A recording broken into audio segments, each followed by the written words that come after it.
Diamondbacks just won a playoff game. How do you feel? Woo! Welcome in, baby. This is the PHNX D-backs podcast right here on PHNX. My name is Derek Montilla. Of course, I am your mayor of PHNX. This man next to me is Mr. Electric himself. That's none other than Shawn DePaz. Yo. The snake around his neck is Jesse Jr. We call him JJ. Fucking Yoffs. It's the fucking Yoffs. And of course, our very own Jesse Sr. will be joining us shortly from American Family Field. What a terrible. Whatever it is. Terrible out name. there. I hate the name Get and it I out don't of the care. playoffs. Because the Diamondbacks are your winners tonight. And let's be honest, the Diamondbacks have now successfully captured the Brandon Pfaadt start, which I know as many people were concerned that's probably the one start that we probably had some reservations about. And I mean, they did it the exact way we said in the pregame show that we thought that they could generate the offense. Kind of. The youngsters. Oh, well, the offense, yes. The offense. The offense specifically, yes. It was the youngsters. Yes. Yeah, the youngsters showed out big time. It was also the oldest man on the face of the planet who also showed out. We'll get there, I'm sure.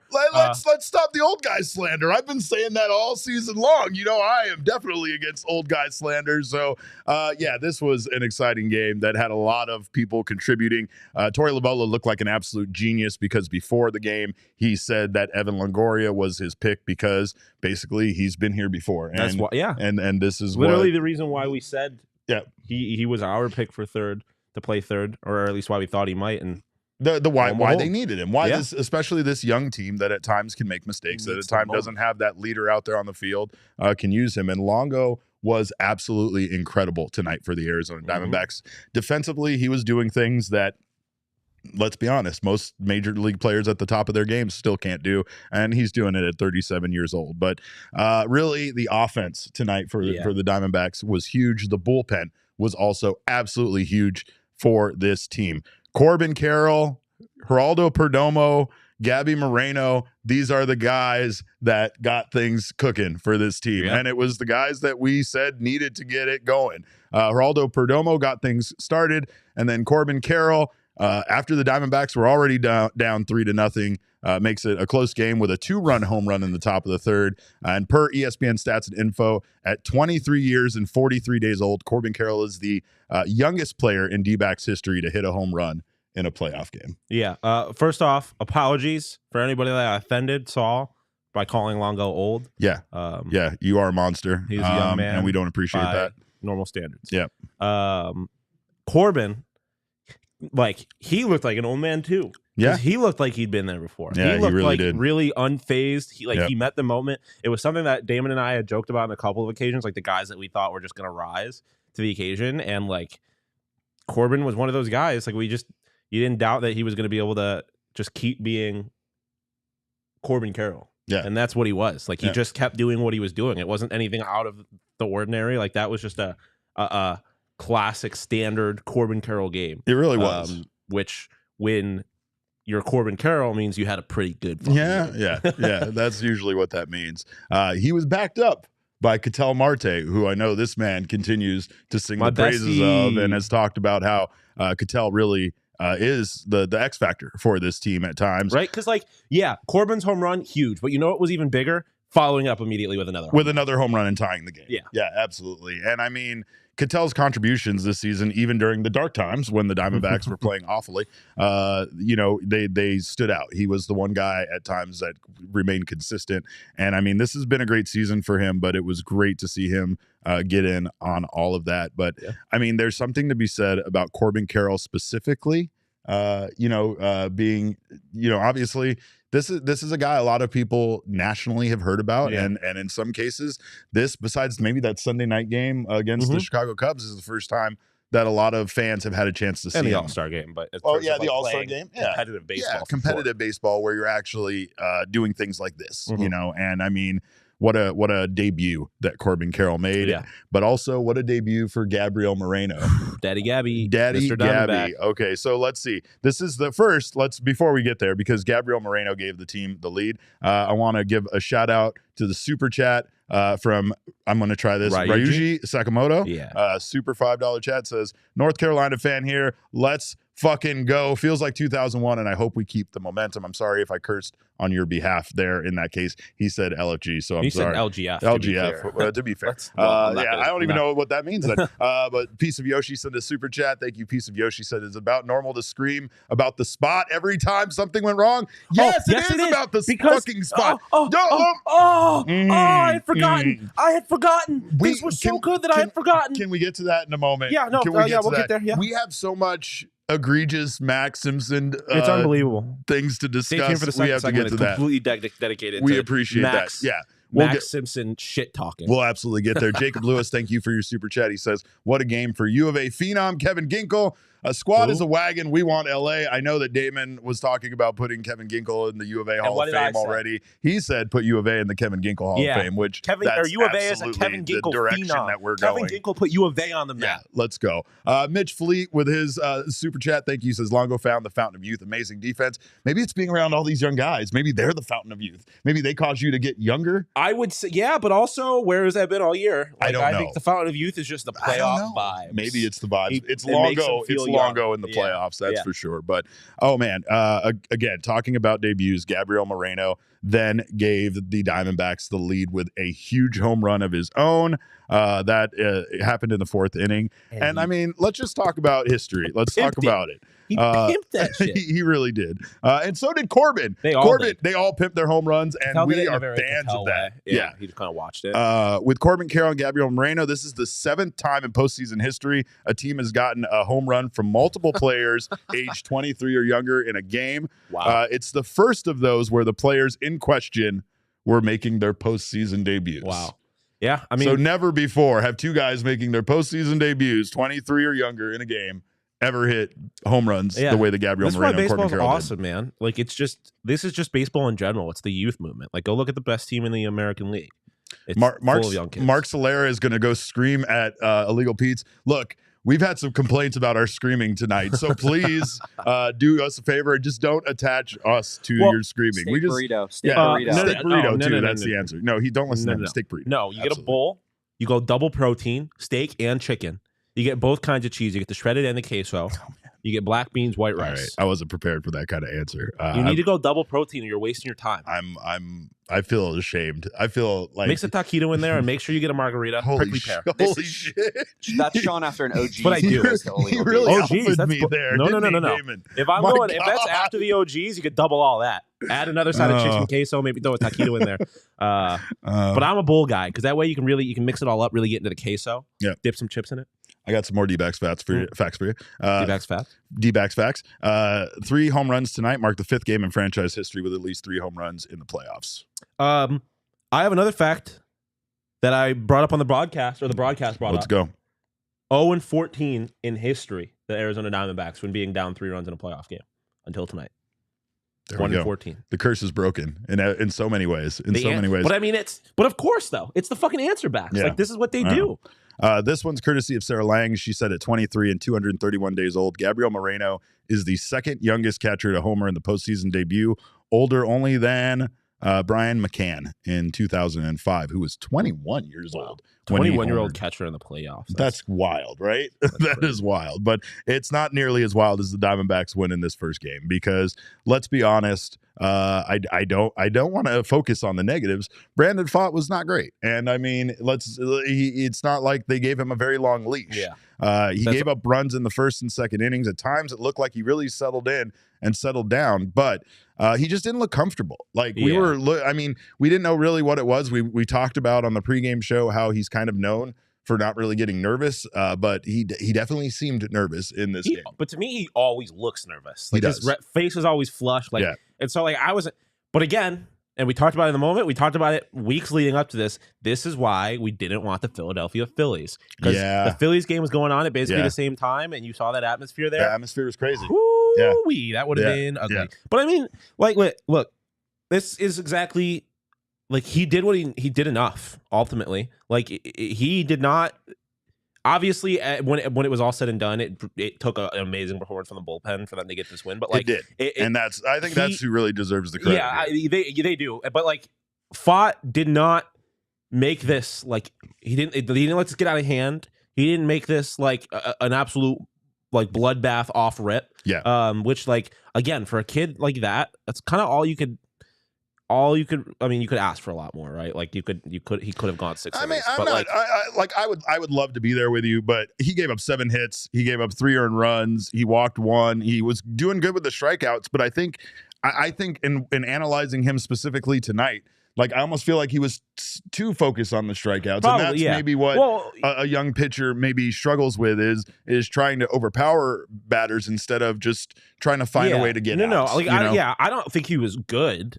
He did enough, right? Like we talked about, like stealing the Pfaadt win. Like this was not a game we really expected to win, but he did enough for them to be able to win. Yeah. Obviously, like it wouldn't have happened without the offense, but like they only scored 3 runs. Yeah, he didn't give up a grand slam or anything like that. Like, but he did only go 2 2/3, which is a problem, but slightly less of a problem when you consider who's pitching tomorrow. That's right. Zach Gallen, Merrill Kelly, back-to-back games. Yeah, that looks pretty good. But the bullpen, honestly probably deserves our king snake tonight. They went 7 1/3 innings pitched.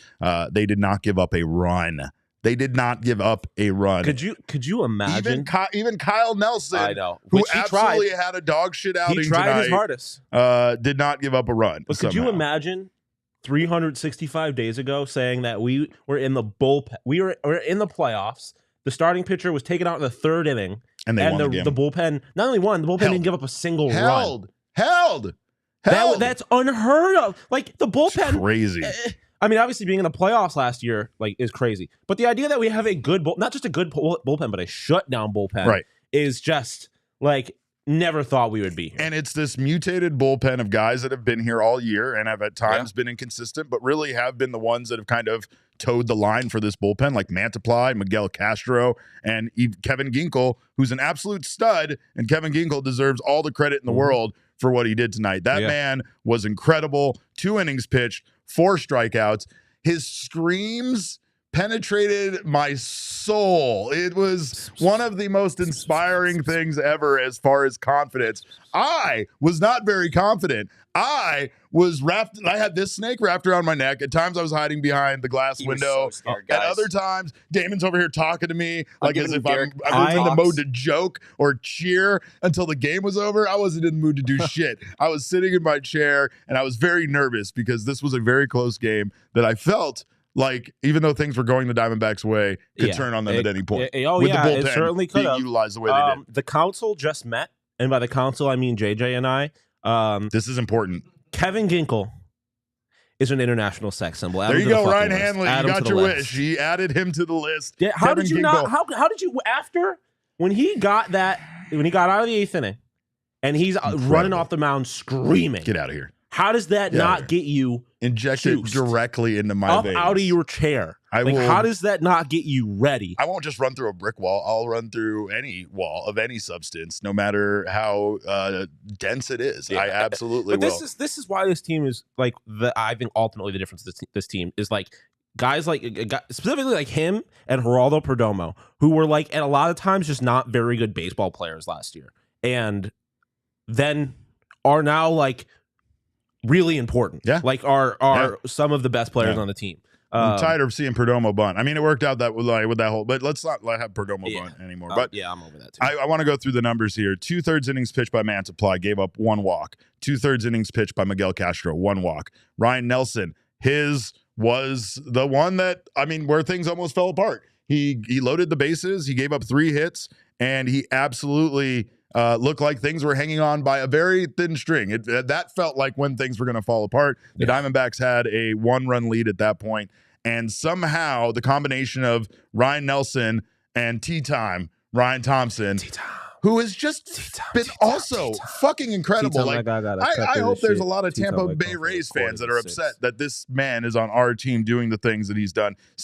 Still only given up 1 earned run since joining the team. And tonight he goes 1 2/3, gives up 1 hit, 1 walk, strikes out 1. Of course, Kevin Ginkel, 2 innings to 4 strikeouts. He gave up 1 hit. And then we jumped around. We really did. I'm still tired from it, but Paul Sewald came in and he did the thing. He pitched his 1 inning. He did not make it exciting. It was much like he was going to. It was much like SeaWorld, where it's not. That's SeaWorld. Neither one of those are very exciting. Yeah, but I thought it was going to be. Like there was a moment he gave up one hit, right? Or, yeah. I was like, oh boy. Oh no. What happened? I don't remember. He had a base runner. He did have a base runner. Was it? No, I don't know. I just have one strikeout. Oh, he hit him, didn't he? Yes. Yeah, that's what happened. Yeah. And I was like, oh god, Mark Canha. Oh god. Yeah. Here we go. Like I told everybody, I was like, it's okay. This is the Seawald experience. We signed up for this. That's all it really ended up being. That's luckily, yeah. Which I mean, it's just like for the bullpen to come out like this and just show that, like, oh, you thought that's how you're gonna beat us? Like you thought you're gonna get to the bullpen? Like, no, like you're not. Like if Merrill Kelly and Zach Gallen do their jobs the way we know they're capable of doing, then you're not beating this team. Yeah. If the bullpen is going to perform like this, because you can't score runs on them. Well, Brent Strom brought this up, and I think that there was kind of like the lingering reputation of the bullpen that, like, do you trust this bullpen, and or something about the bullpen essentially, and Brent Strom's answer was like, not only do I trust the bullpen, I think it's like an asset of this team. Yeah. Like, and it honestly is a different bullpen than the one that we saw at times that was very inconsistent. Some of those pieces are still here. Well, that's some of those pieces have been, have moved on and been replaced. I think the biggest thing about the bullpen right now is that everybody knows their role. Ginkel knew when he was going to come in. Paul Sewald knew when he was going to come in. These other guys gave them the depth that they needed in order to get through a short outing from Brandon Pfaadt. And honestly, this game was managed really, really well by Torey Lovullo. Yeah, and I mean, I had said it so much throughout this season. My concern with this team was him making mistakes as manager in the postseason with how he managed the bullpen, stuff like that. Yeah. And I don't think and he was flawless, right? Like, and there was times like when he took Pfaadt out, I had a question about it because obviously Pfaadt had not been pitching well, but they had come in to talk to somebody and he had just gotten like a big out, and so I was like, he had 2 outs at that point. I think I was like, let him finish the inning. So I was like, but obviously, again, it paid off. He sent Ginkel out there for a second inning. It paid off. Like he started Evan Longoria. It paid off. Like he made decisions. He made the decisions that managers have to make, and he did it. We got our guy Flex from Jersey with the super chat. Let's go, Flex. Rosie Habituelas for victory. He said, I'm doubling my super chat for every D-backs win during this playoff run. Who's joining me, D-backs Nation? Let's get it. Let's go, Flex. I love this. I love that man, by the way. He's been one of the most incredible people we've worked with. His actual team is in the playoffs for him to watch. Yeah. So but see, not going to miss an opportunity to talk shit about the New York Yankees, Flex. That's right. He's he'll never miss that chance. Tyrannical Goat 12, thank you so much for your super chat. Tyrannical Goat says, I think we are all being too tough on Pfaadt. We all thought he would give up 5+ runs. Only 3 runs on the road as a rookie in his first playoff start. Really not that bad. Yeah, and that's kind of what nice I was win. Excited for Gallen. Yeah, and that's fair. He was not good. I am an asshole sometimes. No. I think it's very fair to be critical of him because, regardless of the situation, you can't have your starting pitcher go 3 innings or whatever it was. Yeah. In a playoff, that does not seem sustainable at all. Yeah. And so it certainly put this team in a tough situation because they did have to use a lot of bullpen arms. So it is certainly a problem. But to the point of that super chat, ultimately he kept this being a game that the Diamondbacks could win, and part of that is again a credit to Torey for pulling him when he did, right? Because we had seen it parts of this season he kind of let guys ride maybe when he shouldn't.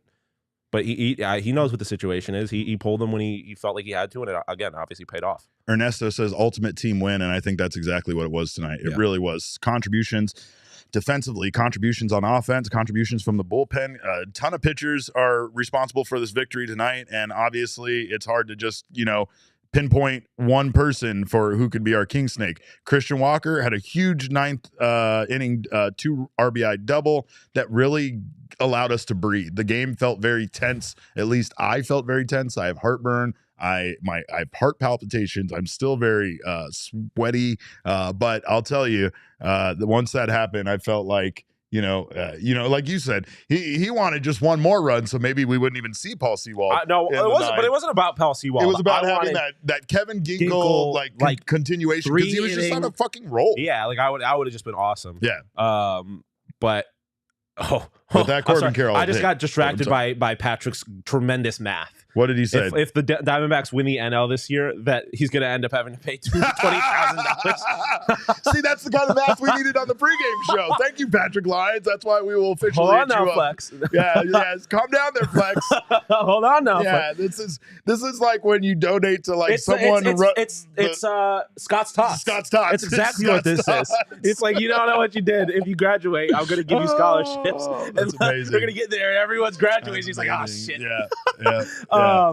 I'm sorry, you were talking about Corbin, right? I was getting ready to talk about Corbin, but I think really Corbin Carroll, once again, when you talk about how quickly he has become, like you said, a veteran out there, a guy that contributes in every way and somehow is the guy that got things kickstarted for this team. We have no choice but to give him in his debut the King Snake, Corbin Carroll, 2 for 3, 2 walks tonight, 1 home run, 2 RBI.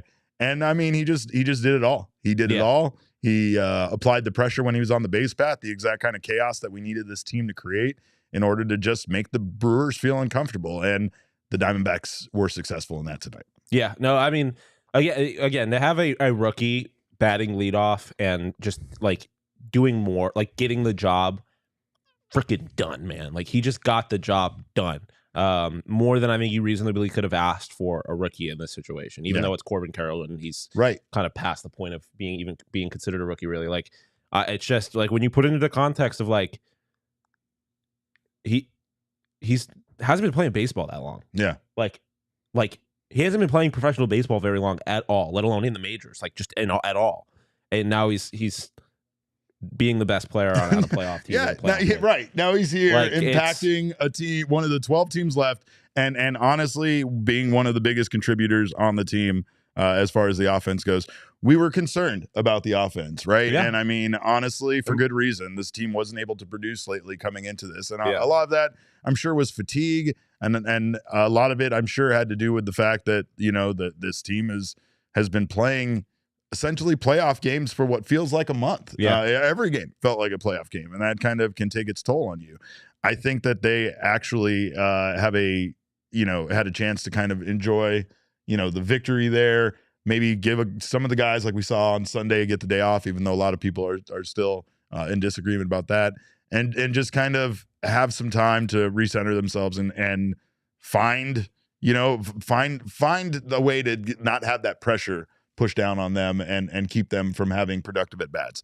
We were saying it even in the first inning. It wasn't much. I don't think they got a hit or even got a base runner, but they were just having productive at bats. I mean, we saw them taking pitches. We saw them. It was 17 pitches. Right. We weren't trying to get too excited about it because it was still Corbin Burns, but it still felt like lifeless. They were. Yeah, exactly. Which we had seen a lot of, or I guess hadn't seen. Like we've seen just the offense has been lifeless. A lot of innings where the starting pitcher throws 10 pitches or less, and that's just not how you can start a playoff game, and they didn't. And that I think was a big part of that. Obviously, like B says, Longo's veteran leadership is understated at times. I mean, absolutely, we could have just as easily given Longo the because it's not only was he just making great defensive plays, which would have been unexpected from a 37-year-old who hasn't done a whole lot this season, but it was like, especially that the double play, like they might not win this game if it was he a doesn't lead make saving. That. Like it was a lead saving play. It really was.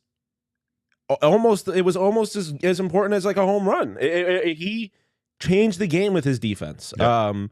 He did it obviously on accident, but him being a cagey vet who always knows what's going on, like him misplaying that dribbler to second and then getting out the guy that rounded second too far, like. He won this game for them just as much as any of these the guys we're talking about offensively did. Yep. And then B's brought up his veteran leadership, like being able to get into the dugout after being down 3-0 and just being able to be like, been here before. It's fine. When a lot of these guys haven't, like, invaluable. We've said it before, and we will say it until we're blue in the face, and we will say it until this team is no more.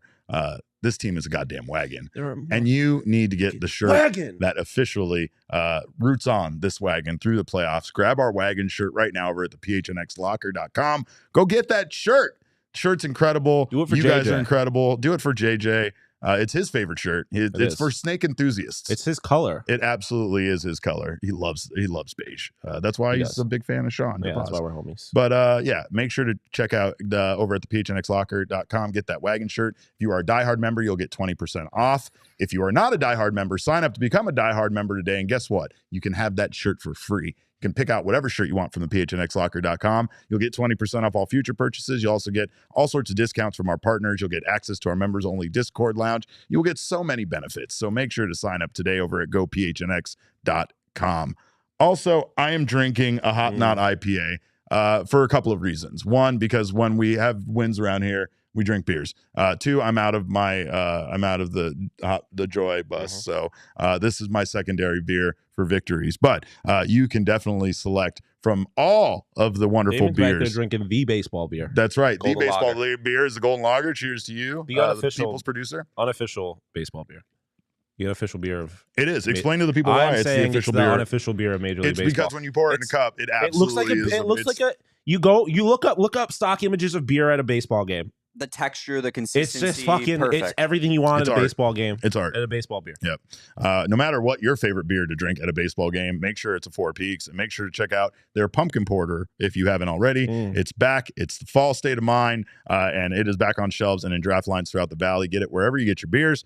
Make sure to visit fourpeaks.com/locator to find all your favorite brewery tours and events. Steinholding, Oktoberfest, and Haunted Brewery tours are right around the corner. And of course, I'm going to reveal to so many of you now that have not been here before, we found out the ghosts make the beer at Four Peaks. True. We don't know how that process works. It's very secretive, and they don't really advertise it, which I would think would bring in tourists. Agreed. But whatever. You can check out at Four Peaks Brewer at Four Peaks Pub to keep up with the latest at Arizona's hometown brewery. Must be 21 years or older to drink Four Peaks, and please drink responsibly. Of course, football season is here. Everything is here. Everything's back. It's almost hockey season. It's almost basketball season. Playoffs are in full swing. This goddamn wagon isn't going anywhere. So you all have lots of things to bet on over at DraftKings. But of course, the NFL season is going strong. And I know so many of you are big fans of putting down some money on the NFL. So DraftKings Sportsbook is hooking up new customers with an offer that's even stronger than the NFL season itself. Bet $5 on any game this week to secure $200 instantly in bonus bets.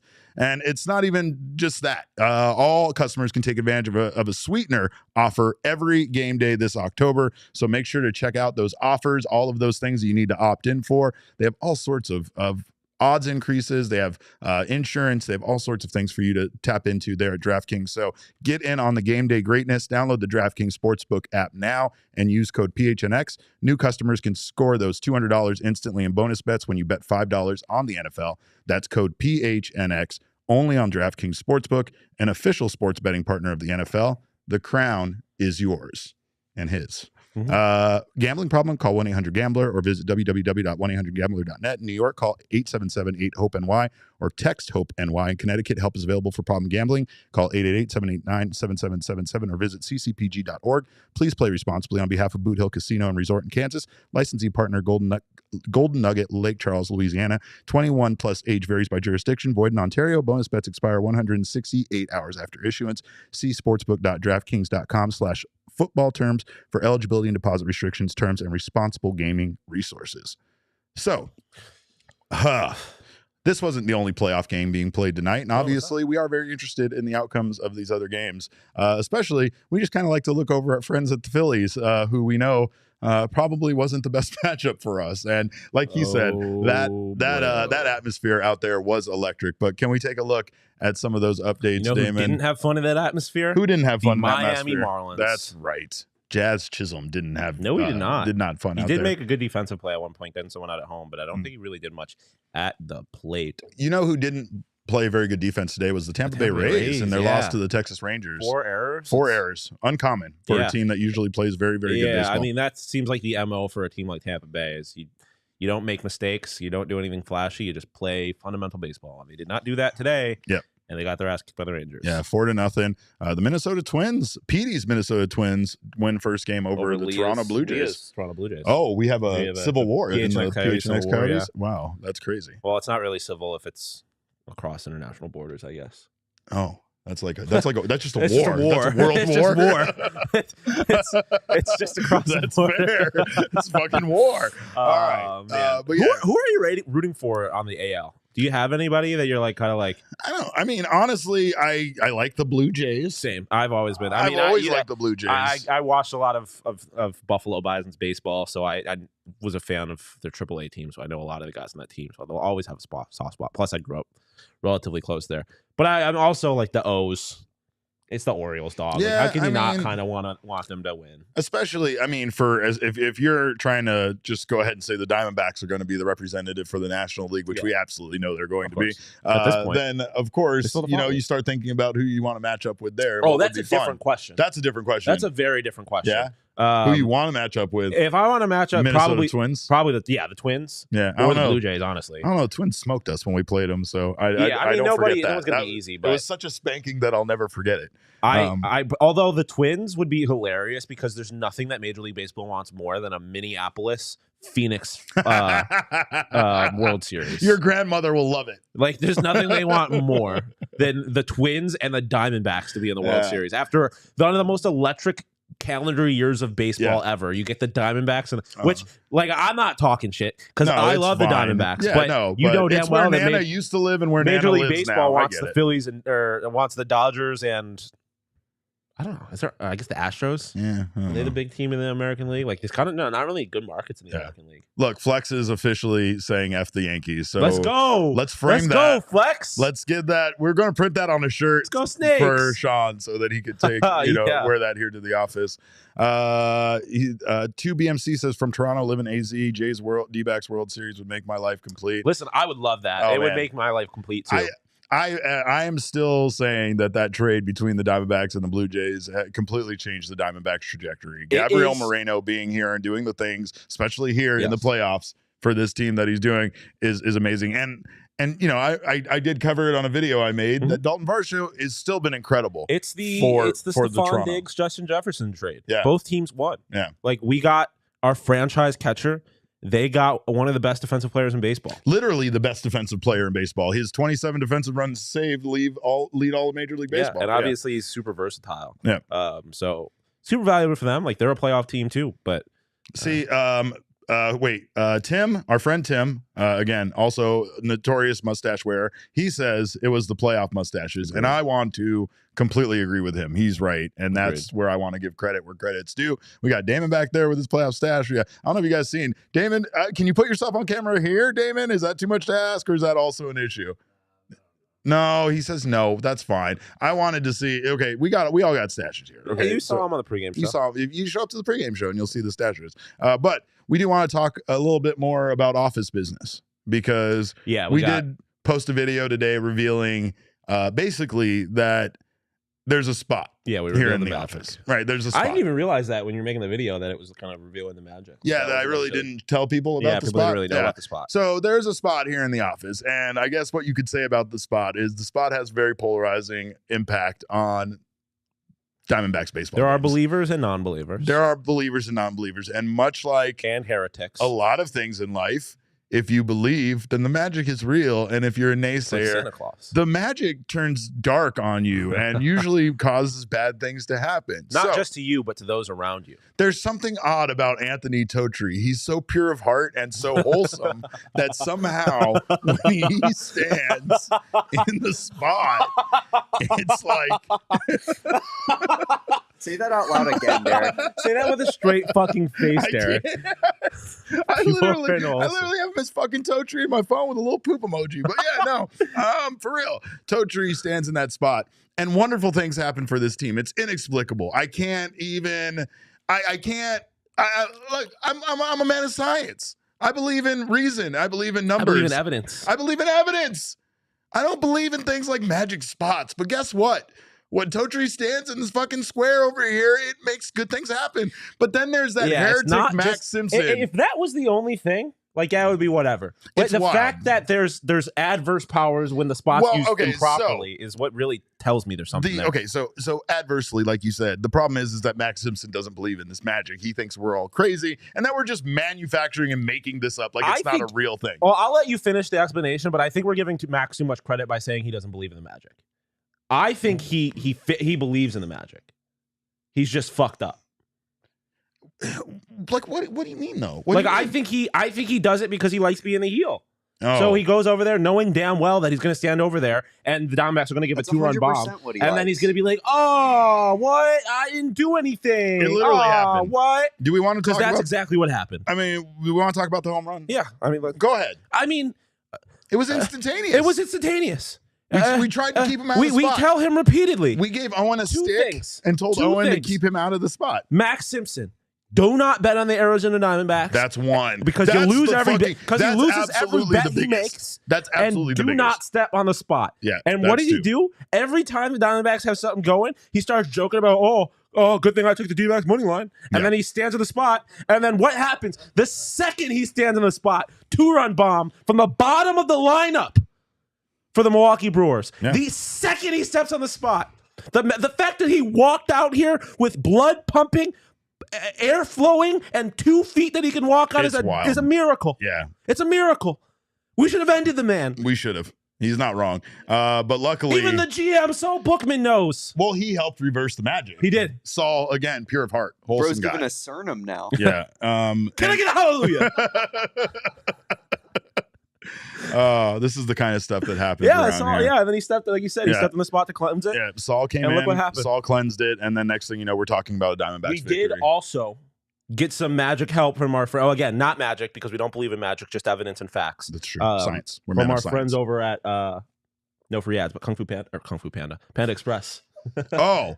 Yeah, he opened a fortune cookie. I took a big risk because I went to go get a fortune cookie and I opened it up and I realized when the team was still just up 4-3. I realized, he decides to open a goddamn fortune cookie. I just wanted to eat it, and as soon as I did it, I was like, oh no, I've made a terrible mistake. Yeah. Whatever this cookie is going to have a massive effect on what happens. Yeah. I open it up. He knew that, and it says a friend's success will benefit you. Mm-hmm. Good thing I've got a team full of besties in the Arizona Diamondbacks, and their success has benefited me. He immediately started calling Ketel his bestie. Ketel was that bad. He did strike out, I think. Wild. But yeah, Ketel's my bestie still. Yeah.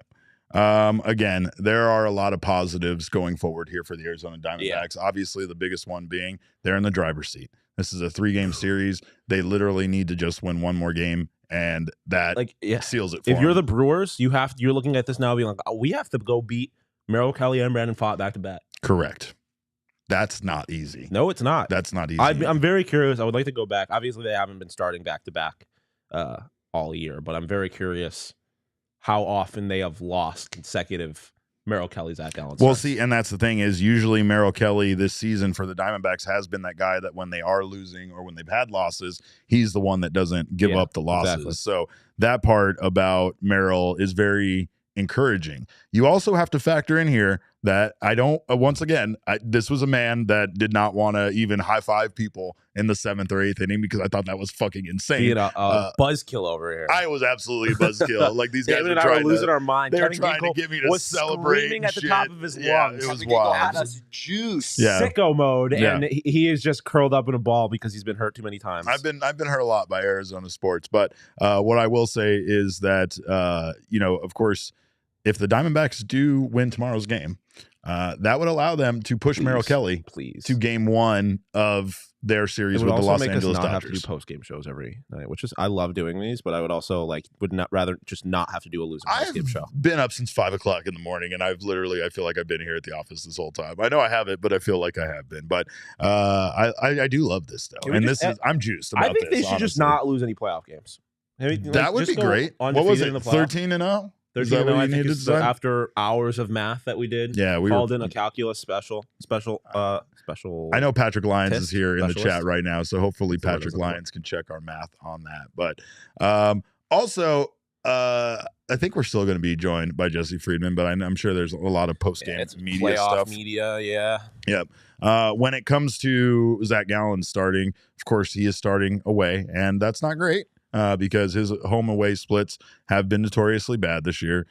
Zach Gallen has a 4.42 ERA. He is 5-6 on the road versus his 2.47 ERA and his 12-3 record at home. So they do have that working against him. However, I feel like that was once again kind of like a earlier on in the season thing kind of for Zach, whereas lately some of his road starts have been just fine. Plus, to me, like the playoffs are such a different animal. Like it's a new beast that I'm just like, how often do guys who are dominant in the postseason get a reputation that they can't do it in the playoffs? Yeah, like that was David Price for the longest time until he eventually obviously rectified that with the Red Sox. But like, I don't know. He's kind of a savage too. Yep. He gets to the playoffs, and it's Zach Gallen. Like he seems like the kind of guy that lives for big moments. He does. And so I am not putting too much stock into some of those troubles that we have certainly seen him have. Like he has certainly had problems on the road at times, but I'm not worried about it. Let's talk instead of his issues on the road. Let's talk about how good he's been at times. Complete game shutout in Chicago at Wrigley Field. In the closest thing to a playoff game that the Diamondbacks have had in 6 years prior to tonight. Yep. Then he had that bad outing in New York against the Mets, and then the very good outing in New York against the Yankees, where he went 6 innings, gave up 3 hits, no earned runs. In the game against the Mets, 5 innings, gave up 6 earned runs. So again, one bad, couple of good starts out there, and I mean starts. The good starts in Chicago and New York. Those were big games, big stadiums. Big. Kind of a big deal, right? So not huge attendance as far as New York is concerned. Yeah, losers. And again, we talked about a lot of contributions for this team, and that's what it's going to take. It's going to take that all for the entire playoffs. That's how this team won, creating chaos, doing it as a team, having kind of at times that different guy that steps up and does it every single night. But Evan Longoria, again, deserves his flowers because what he did for this team was incredible. Again, I think, do you have that video that they were talking about? I think so. This is Torey pregame on why he started Evan Longoria. Yeah, this is great. I know I said it the other day when I started him against Verlander. I just like the stability of the human being, the stability of the at-bat, the heartbeat. I know that he's faced burns before. He's going to know the shape of the pitch. We all will. But there's familiarity there, and he's going to know where he's got to land a pitch to hit it. And I just think he's got the right makeup and, like I said, heartbeat for what this team is going to be walking through. I think we're young, and there is that curiosity that I mentioned. And I think everybody's going to look at him and be like, hey, you know what? I'm going to watch what Longo's doing. He might help me out, help me relax a little bit. Defensively solid. And, I told him last night before the workout, I just gave a flyby and said, make sure you go out and get all your best reps today because I got you starting at third base tomorrow. And, most people would be like, awesome, high five, shake my hand, give me a hug, whatever. He's like, gotcha. He's tying his shoe. He didn't pick his head up. He said, gotcha. That's why. What a genius. Do we find our everyday third baseman? At least for the playoffs? I'm not going to say next year, but yes. The answer is yes. I agree. I don't know. Because again, it's not like you're getting anything significant from any of the third basemen this year. So why would you not go? Why would you not stick with the one that has playoff experience? Which is why you chose him. And it's Patrick Lyons said right here. Longoria had started at third base only twice in Arizona's final 12 games of the season. Yeah, maybe the thought process there was to rest him and to have him be available. Shit. Well, it looked like it worked. Torey's very big on that. He has been big on that since the first year managing. He needed every ounce of energy he had in his body to make some of those, especially that double play. The double play. That double play was incredible. That felt like young Longo. Yeah, I mean, more importantly, not just that double play. The one play that was kind of broken where he was able to, just flip it over and get the out at second base. Like right? Stayed focused, stayed with the play. Yeah, that was huge. That's not something a lot of young guys are going to do. You know what I mean? No, I mean you could totally see guys just kind of fucking start beating themselves up, and all of a sudden that guy's off to third. Yeah. Or he just gets back to second safely. And he also mentioned another thing too that I kind of talked about, and he pointed out that like it's the kind of guy that other players are going to look at and be like, I'm going to do what he's doing. Yeah. And it's like, even like I said, like when they were down 3 runs and you go into the dugout and he's there and just like we're fine. I've been here before type thing. Like again, I don't think you can really overstate his importance, like as far as the intangibles are concerned to this team. How he steadied the ship. And I think that there's something to be said about now the Diamondbacks are in a position, at least in game 2, to not have the pressure on them. Yeah. Right? Like that has to help a team that this season, when they've pressed when the big moment's been on them, they tend to not be able to get, we've talked about it. It's the putting teams away. Yeah. Right. And that's what concerns me as far as that's concerned. Cause like today was the one day where there's really no pressure. But like now, tomorrow is a you can take someone out of the playoffs and move on to the NLDS. Like that, the pressure has shifted now. Yeah. And so it's a whole different kind of response for this team, right? It's okay, how are you going to deal with the bright lights, just the stage of being in the playoffs? They clearly handled that well. Okay, well now how are you going to deal with being the favorite? Yeah. How are you going to deal with the expectation that you should win one of 2 games and move on? Yeah. I don't know, but I will say that based on what we saw tonight, like I'm encouraged. It is a group of people that does largely seem like when they've had their struggles, it does not feel like it was because the moment was too big, or anything like that. It's just because it's how baseball works, and they go through those things sometimes. But like I feel confident that they are going to be able to respond to it, but it is a whole new set of circumstances that they're going to have to face tomorrow. We've talked a lot about them playing with house money, right? And when you play with house money, what that means typically, you've won, right? You got this bevy of chips that you now can actually just freely play with, because who cares? Your $60 that you started with is back in your pocket, so you can just rock on. But sometimes that's when you start fucking really winning, right? When you really don't have a goddamn care in the world and you just start playing with no consequences because you're just out there to try to see, like, let's see what we can do. Let's see what we can do, Let's see what old Derek, being out there at a bachelor party with $50 can do. What I will say on the other side of that, though, is it's one thing to sit down at a blackjack table, put $10 down, and lose $10. It's another thing to sit at a blackjack table, put $10 down, get up 100, and then lose all 100. Like, and your other $10 again, too. now it's a different situation, right? Like they are playing with house money now. They have a chance to walk away and rob the house. But do you walk away? Most likely not. No, we'll see. You want the big payday, right? We'll see. Yeah, you want the big payday. I mean, it's not a perfect analogy, because in this situation, we're all over the walking place, away and the big payday are kind of the same thing. Like you want, but what we're saying. Yeah, you could lose it all, or you could win. Let big. it roll. And like we said. Well, and again, this team has kind of, the expectations were low from the beginning, and the expectations were low this even when this offseason I will or say, this postseason started. The things shift. Like the pressure might be on the Diamondbacks tomorrow, but if they lose that game, or if they win it and now they're going on to play the Dodgers, like the pressure is taken off of them again. Now they have just they're the Cinderella team. Every team that plays them, they don't want to be a part of that Cinderella story. Like now they've really exceeded expectations, and now all the pressure is on the Dodgers again. And so it's deal with this, and you're in a good position again. Elise wants to talk about the sadness of losing Jake. We're not ready for that, Elise. We'll talk about sad things when Jesse gets here. Usually that's what we do. But she says, of course, losing Jake, and now we have both Pavin and Jace as our left-handed bats off the bench.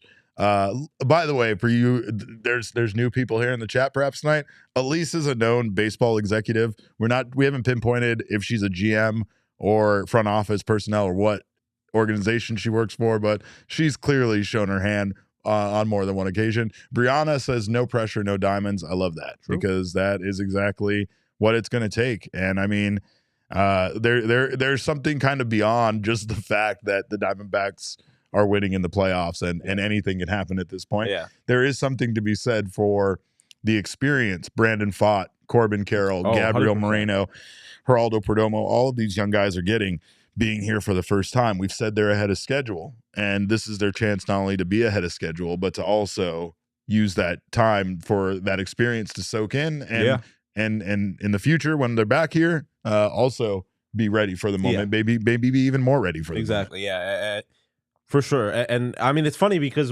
Damon and I were at the game on Friday when Gabi almost hit that huge home run, and we walked out joking, like, if he had done that, like, call Lady Gaga, Star is Born.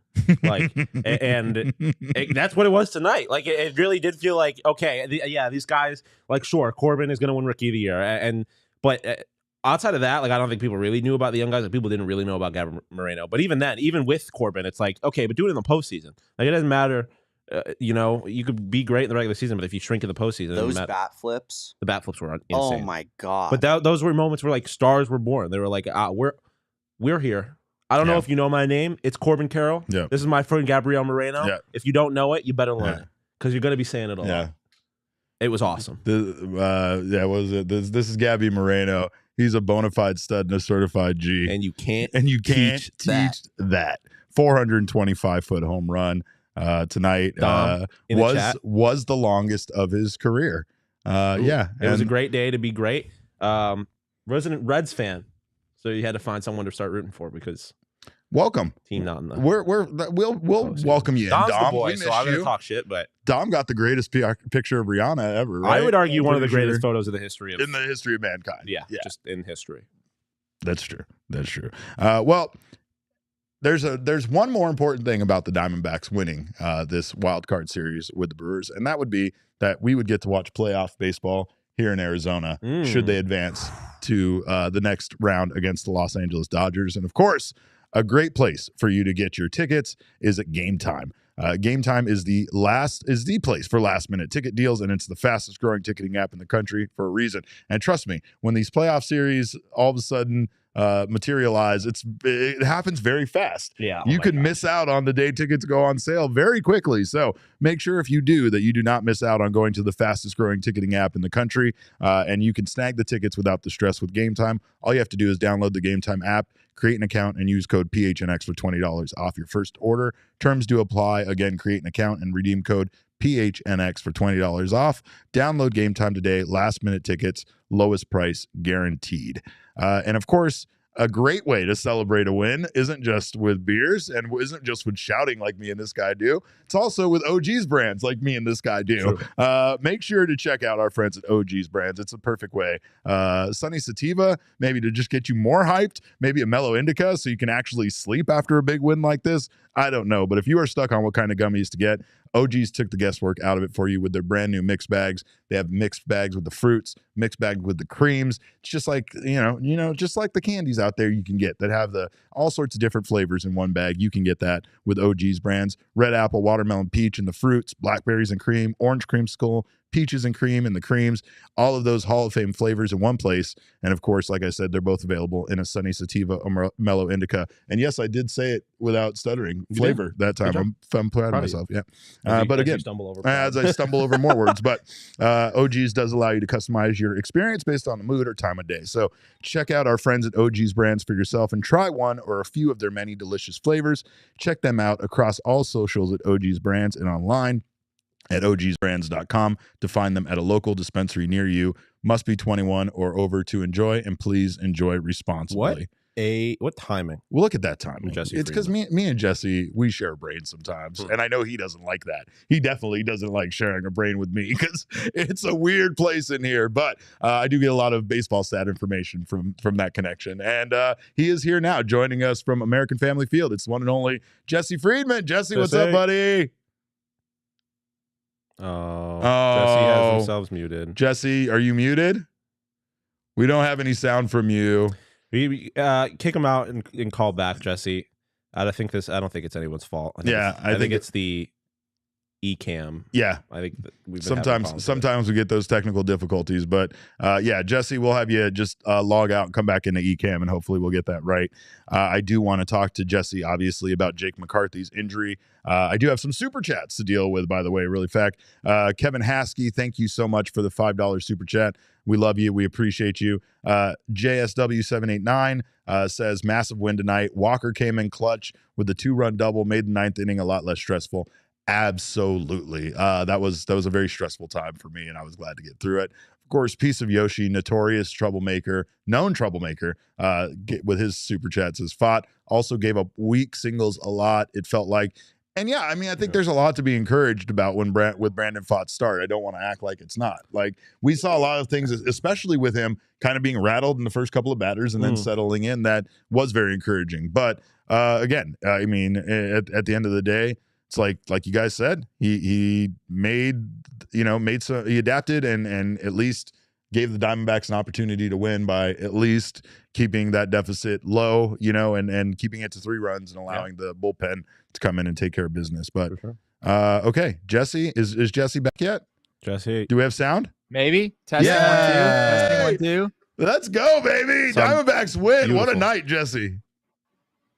Yeah, it turns out there's a mute button on this. I brought my fancy microphone here to Milwaukee, and there's like a actual mute button, like a physical mute button, but it's like touch based. Yeah. So apparently I pressed the mute button at some point. Good. But anyway, here we are, and absolutely, yeah, just an enormous win, enormous game for the Diamondbacks all the way around. The Diamondbacks just flipped the script here in a number of different ways, right? Yeah. I mean, their offense had been struggling, scoring 3 runs in their final 4 games of the regular season. They come into here and, they did have some missed opportunities. They did let some opportunities slide. They weren't great with runners in scoring position in this game. But, when you get the long ball 3 separate times, that puts you in a pretty good position. And, Corbin Carroll and Ketel Marte, back-to-back home runs. That was the first, not only back-to-back home runs, but back-to-back pitches that were home runs against Corbin Burns. That's the first time that's happened in Corbin Burns' career where he's given up home runs on back-to-back pitches. So that was a pretty crazy development, just how the game went from 3-0 to tied in the matter of literally about 15 seconds. And then, you got Gabi Moreno hitting that big home run in the next inning, got a hanging slider and did what you're supposed to do with that kind of pitch. We've seen Gabi really tap into that power lately. And then, Christian Walker coming through with a big hit there in the 9th inning to give the Diamondbacks insurance. But what Torey Lovullo really said, ultimately the reason the Diamondbacks won this game is because of their bullpen.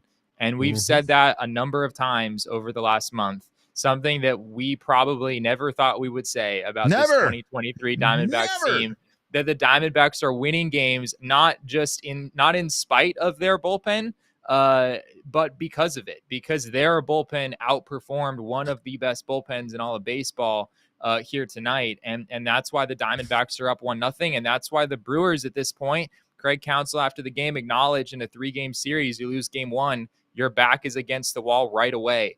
And that's even more so true given that neither Zach Gallen nor Merrill Kelly pitched in this game. D-backs have their best starter going in game 2 tomorrow. The Brewers are in a really tough spot after this one. And I think that's the thing. Like you said, the fact that the Brewers kind of have I don't want to knock Wade Miley or whoever they go as their third option for starting, but the Diamondbacks have 2 studs and they had Brandon Pfaadt, which they didn't know what they were going to get out of him. And now they were able to get through that game with a win. And now they have nothing but their studs left as far as this 3-game series is concerned. It also seems to, and I don't want to just immediately assume that tomorrow's a win, but if they can win in Zach Gallen's start, that helps them out significantly as far as Merrill Kelly now being available to start game 1 against the Los Angeles Dodgers. It does. Yeah, that's so true. It brings back memories of, when the Diamondbacks were in the postseason the last time in 2017. And yes, they did win that wild card game, but they had to not only use Zach Greinke, but they also had to use Robbie Ray in order to do it. And it just set them up for failure for the next series. So it's not, for the D-backs, again, as we've said many times, they've already exceeded expectations. They've already gone farther than a lot of people expected them to. But keeping the big picture in mind, if they want to have a shot to really, make some noise here in the postseason, you probably don't want, Brandon Pfaadt or Ryan Nelson or, the full-on bullpen game. You probably want to avoid that, in game 1 if the Diamondbacks were able to get to Los Angeles. So, yeah, absolutely. They had a chance to get Gallen in this game and Merrill Kelly tomorrow. They weren't able to capitalize on that opportunity. They've got another opportunity here tomorrow to set themselves up well for that Los Angeles series if they get there, and we'll see if they're able to do that. To me, the story of the game is Evan Longoria. What just obviously, like people keep saying he found the fountain of youth. What did people have to say? Because I have to imagine that was a topic of conversation after the game. Yeah, just unreal play, right? There were multiple impressive plays for him. Yes. But the big one, I think everybody knows, it's doubling Willy Adames off of second base in an inning in which the Milwaukee Brewers had the bases loaded and nobody out to start the inning. 3 consecutive singles. I believe that's when Ryan Nelson was in the game. Correct. And the D-backs were in a really tough spot. It was like, all right, you're able to get the lead, but you're probably about to give it back and maybe then some. And, a big strikeout. And then that play where Evan Longoria, what really stood out to me about what he said after the game is he said that sometimes it's a natural instinct thing, right? Like you're either going to make that play because of your natural instincts, or you're just not going to make that play. Like you don't have time to think about something like that. Yeah. And so he acknowledged after the game, he was like, I feel like a lot of times I don't even jump on a play like that because it's just like it's not like my natural instinct. And so, sometimes that goes over my head and I don't even, I'm not even able to make an effort because that's just, sort of the way that my body reacts. And he said, for whatever reason, my body reacted in that way, in that moment. And Torey also talked before the game. I asked Torey about getting Evan Longoria in this lineup. He obviously had a decision to make at third base. Jace Peterson was ultimately added to the roster, even though he hadn't been at that time. We were doing our pregame conversation. But Emmanuel Rivera is also on this roster, and Torey had to make a decision about what to do at third base, a position that the D-backs just haven't really gotten much of anything from over the last couple months. And he talked about Evan Longoria and just the experience that he has, having the right heartbeat, for a moment like this, an expression that Torey likes to use a lot of the time. Yes. And he talked about how when he told Evan Longoria before this game that Evan Longoria was in the lineup today, Longoria responded by just saying, all right, I got you. It wasn't. And Torey said that stood out to him because, usually a player would respond by saying, let's go. Like that fires me up. They would have some sort of an emotional reaction. For Evan Longoria, being the veteran that he is, it was business. It was all business. Usual. It was like, I'm ready to go. I got you. I'm going to do this. And I mean, Evan Longoria didn't have a great day at the plate, but as Shawn said, you could argue the Diamondbacks won this game in large part because of his contributions defensively. Those are the actions of a person that give you goosebumps. That gets me fired up. When someone's just like that, like you're like, damn. Oh, they're built different. Jeez. And the fact that he's out here making his instincts are having him make plays that he wouldn't normally be making. Team of destiny. It's written in the stars. Jesse, these two have been hard to contain throughout this victory. Are you trying to leave yourself out of that? Is that what I'm hearing? Jesse, you should have seen me. No, I was in Leah's office. I was wrapped up around the snake, so they couldn't break my neck. He quit break on my heart. You would have been more animated they could than say he was. Give up. I didn't. I refused. I refused to take part in it. I refused to take part in it until I felt like the we would have hit a secure. 3-run home run. Jesse would have been like, "Oh, that's a big home run." And that would have been more than how Derek was behaving. It was unbelievable. You would have been proud of me, actually. You would have been quite proud. I think you would have been disappointed. Nah, Jesse would have been proud of me. Who took our Derek? Who is this, and what did you do with Derek? So, obviously, a lot of the moves Torey made tonight were the right ones, it felt like, right? The bullpen, definitely incredible. And, we had a hard time not giving the King Snake just to the whole entire bullpen. Or Kevin Ginkel specifically for just literally putting fire in our blood. Turn me up.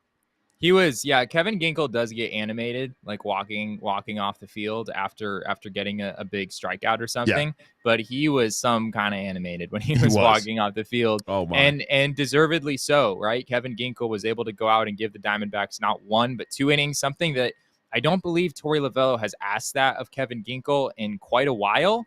There was a stint in June, I want to say, where the D-backs were sort of using Ginkel in a multi-inning role regularly. This was back way before, this is back when he was sent down to the minors. This is back way before he was the Diamondbacks' regular 8th inning man. But that was a lot for Torey Lovullo to ask of him. And Ginkel faced the minimum through those 2 innings, got a big double play in the 7th, struck out the side in order in the 8th. Just a huge outing for him all the way around. And another thing that Torey Lovullo mentioned after this game was the plan was to extend Ryan Nelson another inning, which I kind of suspected when Nelson came in the game that he wasn't in there to just, get 3 outs or something. He was probably going to, Torey was probably going to try to get some length out of Nelson, and that didn't happen. Nelson really struggled. He came in, and as we said before, I believe the first 3 hitters against him all reached 3 consecutive singles for the Milwaukee Brewers. So Nelson wasn't able to get, those 6 outs or whatever it was. And Torey pointed out that Kevin Ginkel was the one who sort of made up for that. I don't think it was in the plans going in to give Kevin Ginkel 2 innings in this game, but he did that. And you could tell, his emotions coming off the field. He was majorly fired up and rightfully so. Yeah, Nob pointed out the last time he pitched 2 innings was June 11th. But you were right. Like in May, he had 3-4 separate 2-inning outings in just the month of May. So it was something he did a decent amount early on. He pitched 2 2/3 at one point. Yep. Yeah, it was kind of a thing. That was like kind of his role there for a couple weeks, which is really weird. It wasn't like a multi-inning like relief ace kind of a role, where Archie Bradley back in the day, or Josh Hader a few years ago, like, oh yeah, he's our best reliever, we're gonna have him get 6 outs sometimes. It was Kevin Ginkel just being kind of like this guy, sort of a middle inning reliever type who didn't have a super defined role. And with the second half that he has, he obviously ascended, and now he's been, arguably the Diamondbacks' most valuable relief pitcher this season. So tomorrow the Diamondbacks will have Bryce Jarvis available, Ryan Nelson available, perhaps Andrew Saalfrank, and Luis Frias that weren't used today. We know Saalfrank has been very good for this team. We know Bryce Jarvis can eat up some innings. Luis Frias obviously has been good as of late for this team. But do you think that Lovullo's still going to call on Sewald and Ginkel a lot? Do you think Ginkel maybe doesn't get called on as much? What do you foresee happening with the bullpen? It's a really good question. Yeah, I think Sewald's fine. Off day yesterday, and he didn't throw that many pitches. He really didn't. Kevin Ginkel would be a little bit more. I know there was an incident not that long ago where Kevin Ginkel was extended a little bit. I think he threw like 60 pitches or something on back-to-back days. Yes. Torey tried to go back to him a couple days later, and that was his outing in New York, a game that the Diamondbacks lost in New York against the Yankees. And it was in no small part because Kevin Ginkel just really struggled that day and had a bad outing, and admitted after the fact that he was feeling pretty sore going into that game. So I'm sure that Torey's going to be cognizant of that, and will maybe have some conversations with Ginkel along those lines to make sure that he's ready to go if the Diamondbacks do, in fact, if they're in position to use him tomorrow. But there is also this element where, if you're up, if you have a lead tomorrow, if you feel that you have a real chance to put this series away in 2 games, I don't think game 1 in Los Angeles would start until Saturday, if I'm not mistaken. So you would have a couple of days off after that and still feel like these guys would be fresh, going into that series. So, maybe there's a scenario where Torey, regardless of what pitch counts look like today, is like, hey, we got a chance to put this thing away. Let's do everything we can. Let's use our best relief pitchers, and we're going to have a couple days off to get ready for that Los Angeles series afterwards. Yeah, there's a lot of people in the chat kind of talking about some that we touched on earlier too. Like this, I mean, obviously you had to use the bullpen, but like now it is so important to get a good outing from Zach Gallen, or else. Yeah.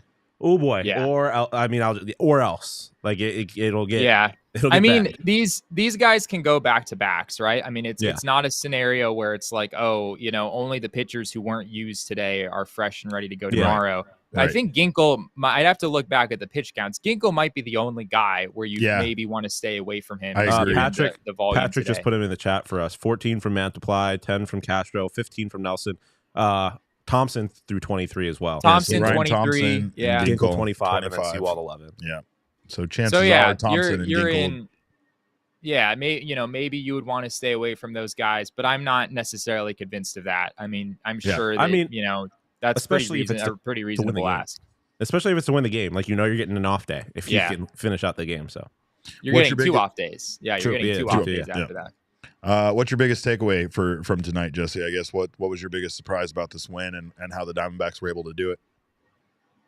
Oh man, I mean, there are so many different storylines. This was an insane baseball game. I mean, it was one of the most, especially like about the halfway point. I know the Brewers offense kind of shut down a little bit toward the end of this one, but I mean, the Brewers had like 12 hits through 5 or 6 innings. Mm-hmm. They had all kinds of traffic around the bases. There was that situation we talked about, in the loaded. 5th where Longo made that play. That was bases loaded, nobody out. Somehow the Brewers didn't score. There's also another situation that I think is important to point out. Brandon Pfaadt in that first inning, disastrous start for him. First 3 guys reach. You have to wonder kind of what's going through his mind in a situation like that. But he bounced back and got 3 consecutive strikeouts to get out of that inning and limit the damage there to 1 run. That was really big. There was another situation in this game where Joe Mantiply, I think he walked the first guy he faced to load the bases, but he was ultimately able to get out of that inning as well. So the D-backs kind of walked the high wire in some of those situations. And like we said from the top, I mean, this bullpen, it's unprecedented how the Diamondbacks bullpen has been able to turn things around this season. And yeah, not just be a bullpen that can get by and not lose you games, but a bullpen that can actually win you games like what we saw tonight in Milwaukee. The honest answer to that is the additions they made to the bullpen. Yeah. Not necessarily all of the subtractions, but the way Andrew Saalfrank has pitched, the way Ryan Thompson has pitched, the way Kevin Ginkel has continued to push. It's just like kind of, I mean, it is an addition because guys became someone they weren't, but like. But see, Kevin Ginkel, honestly, I mean, we had a show not too, when he got sent down, where we were like, is this really the guy that should be sent down out of the bullpen because his ERA was sub-3 and he was pitching very well. And when they called him back up, he pitched even better. And honestly, Kevin Ginkel, with the exception of a few outings, has been absolutely lights out for this team. And probably if they wouldn't have acquired Sewald, I would 100% see Kevin Ginkel being this team's closer, who the guy that became that, right? So it definitely feels like Torey trusts him in all the high leverage situations, and he knows that he is going to go to Sewald in the 9th, so he knows he can do things like he did tonight and get the two innings out of Kevin. And you know, he did a wonderful job. He just did a great job. Four strikeouts. Couldn't ask for more out of the guy. But Jesse, I know you'll be out there in Milwaukee. We'll try to get you home as soon as possible. So hopefully tomorrow's the last day. Well, I mean, it sounds like I might not be flying home potentially, depending on how this goes. Hey, I don't know how the travel plans will work out. Maybe I would stop just in stay there. Phoenix We'll get you a ticket to Los Angeles. It'll be fine. You'll be on your way. Well, we'll see how it works. One thing I do want to mention real quick before I head out. Corbin Carroll hit the ball 444 feet tonight, and I just think we have to point out that he's 5'10", 165 pounds, and never lose faith, Short Kings. 444 feet. You too. 444. That was the second longest home run of the season. I don't actually remember what the top one was. I'd have to go back and check. But Gabi Moreno, his home run was also 425. That was 425. That was the longest of his career as well. And I mean, those are two guys who I think they've had some doubts about their power production at various points in their professional careers, right? Corbin Carroll, at his size, we had conversations on this show before he came up. Can a guy who's 5'10", 165, can he really hit for power in the majors? Like we know he's doing the thing in Amarillo and Reno, but I mean, he's basically been hitting on the moon. Like anyone can hit home runs. Those are hitter park. Yeah, those are hitter friendly parks. But yeah, I mean, he comes up here to the majors. He hits 25 home runs in the regular season, and he hit just an enormous hit. That 2-run home run that got the Diamondbacks back in the game. That was huge. A lot of guys talked after the game about how much that just allowed this team to kind of relax, down 3-0 early. And yeah, I mean, similar story with Gabi Moreno, where coming over from Toronto was like, all right, this guy can really hit. We don't really know how much power's in there, but like he might be able to hit 300, and even if he doesn't have much power, he's still a good hitter. I think Gabi has really shown lately, especially in the second half of the season, that there's some power in there too. I know that was a hanging slider from Corbin Burns. I know a lot of major league hitters probably could hit that over the fence, but there's something about the authority of some of these home runs off of his bat that, I think shows what kind of potential he might have in the future to not only hit 10 home runs, but, maybe hit 15 home runs, maybe be a guy where power can really be a legitimate part of his game. Julianne in the comments said Moreno has dad power name. Is that real? Like, did you get stronger after you? I absolutely got stronger. Yeah, it's just something that happens. Miguel Castro's stronger. Could you imagine Corbin Carroll leveling up and having a kid? I think they just need to start having babies. That's it. That's what it needs to come down Corbin's to. going to be hitting 50 a year if he has a kid. Yeah, it's going to be incredible. Just one-handed all the time. Forget the gym. I don't need to work out anymore. I just need to have a kid and I'll be all right. Let's get that dad strength. I mean, it doesn't do much for it doesn't physically make you look stronger. It just is like a mythic. It's an internal strength. Yeah. It comes from deep within. It's absolutely there, though. And I can confirm that it's there. Jesse, we'll talk to you tomorrow. We thank you so much for your insight. And, of course, we thank you for braving the cheese curds and everything else that you're probably eating out there in Wisconsin. Have you had any brats or anything yet? praising the cheese curds. It's just like a war scene of cheese curds out here. You guys wouldn't believe this place. just cheese left and right.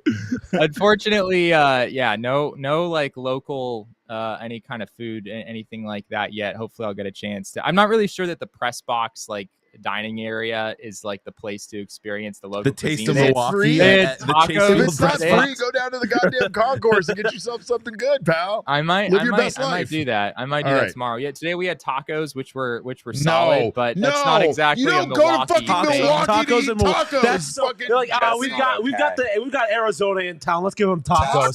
That's crazy. Tacos. That's I'm offended. nuts. Oh my God. Taco All right. Tuesday. All right. Well, we want pictures of what you're eating tomorrow for sure. That's the most important thing. If it's worth sending pictures, then I'll send them. I think I'm gonna have cereal for breakfast. Maybe I won't. Maybe I won't bother sending you a picture of that. But we'll see. That video you sent earlier was Torey knowing that Evan Longoria was going to have the game that he had. So I mean, maybe ask Torey what you should eat. He's psychic. He knows lots of stuff. He's got the power in the stash, and then the gray goes down, and that's where the wisdom comes from, and that's why you don't want to fight him. That's according to the guys at John Boy, I think. I like their theory though, because I think I have the black mustache with the gray beard going too. So, but Jesse, all right, don't eat any more tacos, and we'll talk to you tomorrow. All right, see you guys. See you, man. No tacos or else. Yeah, because you know that's crazy. You go to Milwaukee to eat tacos. That is an absolute. You don't go to Milwaukee to eat tacos. You go to Illegal Pete's to eat tacos. That's where you go to eat tacos. Or bowls or burritos. Yeah. Or burritos. You keep upstaging me on this. I know. I'm a bowl guy. He knows the menu so much better than I do. It wasn't about that. It was just more. I'm a bowl guy. You are a bowl guy. I need to maybe be a bowl guy. I don't know. Listen, the carbs aren't great. No. Because I'm a bowl guy, but I'll get a tortilla on the side. Not about the carbs, or you get the chips on the side. Like, it's not about that. All right. It's just the control. But I want the easiness of a wrap in my hand. But why? I'm going to Illegal Pete's. I'm sitting down. I'm getting the market, but I'm getting the margarita. Are you going on a walk though? Yeah, exactly. Like, you need to be mobile with your hands. No. You get a fork. You can eat with the chips. Yeah. But you sit down. You set it down. You make much less of a mess. I don't know why I went down. I don't know where that came from. Like, wherever this accent came from is incredible. But and then you sip on a prickly pear margarita. All right, I like it. That's what I'm going to do, and that's what you should do too. Of course, patio season is here. Beautiful weather outside. Make sure to stop by Illegal Pete's. They have the strongest margaritas in Arizona, and of course, Illegal Pete's is your go-to spot this summer. Stop by for happy hour, 3 p.m. to 8 p.m. every day at all 12 locations. And Illegal Pete's, the go-to spot for burritos, buddies, and beer for 28 years. And yes, Jesse, the PHNX Sun Devils game day hangout this Saturday. Right. That's at Illegal Pete's for the CU Buffs game.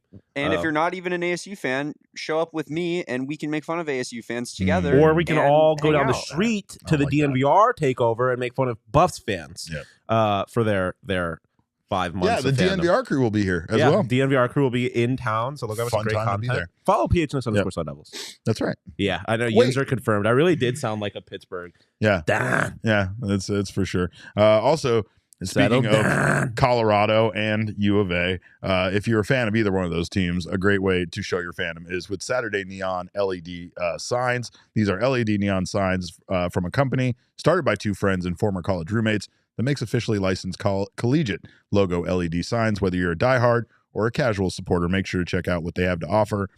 They have officially licensed for 19 select schools, including Arizona, Colorado, Alabama, Wisconsin, Auburn, and many others. So make sure to check them out. They make great gifts for this holiday season. And of course, you can go to SaturdayNeon.com and use code PHNX for 10% off your order. Free shipping for all orders over $200. Most importantly, go out and get yourself the WAGON shirt. Order it now. That way you have it in time for the Los Angeles Dodgers series. That's inevitable now at this point. But whoa. Was that wrong? Whoa, no. Inevitable? The guys that were cheering all night long when I thought they were going to, no, now I can't say that. Living in the moment is that's fine. Crossing a line. Yes, it is. Living in the moment is fine. Saying they're going to win the World Series, fine. But saying that them winning this series is inevitable is nothing I do is fine. Nothing we do is fine. Yeah, how the hell did Derek watch that game? He's holding no emotion, but now the series is a lock. He's holding his head on his head. It's absurd. Karma. It's crazy. Even Jesse Jr.'s mouth is left ajar. You guys are absolutely monsters. But of course, get your shirt. Even Fosh is in the chat. telling you to knock it off. Yeah. I don't care about any of you guys. You guys were all saying World Series bound before this game even started, so whatever. But anyway, grab that wagon shirt so you have it in time for the World Series. Get it for the World Series. For the World Series, yeah. You see, that's not crossing. That's not crossing a line. That's fine. Okay, now we're going to the World Series. I'm getting but the to say rules that this, I'm understanding you're getting the rules. You're getting the rules. Yeah, well, I mean, communist Russia. Thing is, I thought if we went to World Series, then that would make the series with the Los Angeles Dodgers inevitable. No, I don't know anything. Someone anymore. commented it. The Wisconsin mind would baffle at the idea of a Sonoran dog.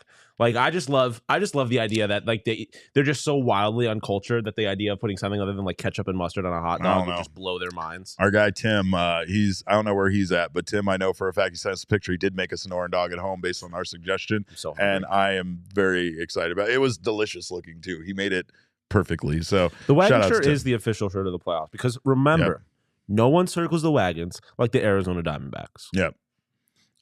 You guys will say anything is cursing anything anymore, so it doesn't matter. I can't say anything around here. No, you can say plenty of things. Shit around here. Like they're going to the World Series. That's fine. Say that. But anyway, we appreciate you guys, of course, for rooting for this wagon. We appreciate you guys for stopping by tonight. You can follow us on Twitter. I am at Cap_caveman with a K. This absolute maniac is at Shawn_DePaz. Jesse Friedman is at Jesse N. Friedman. Jesse you can Jr.'s. follow Jesse Jr. at Jesse NJ Jr. Jesse PHNX. N. Friedman Jr. Yeah, PHNX JJ. You can follow the People's Producer. That's Damon Dog. We are Damon's Dogs. You can follow him at Damon Dog. That's DAWG. But our show is at PHNX D-backs. We have some fun over there. Follow us. Why not? Well, I think we might be in for a little bit more of a ride than even we expected. So never know. You gotta stick around for the content. Stick around for the content. I learned how to use Adobe Premiere, so things could get wild. Oh, things are gonna get scary in a good way.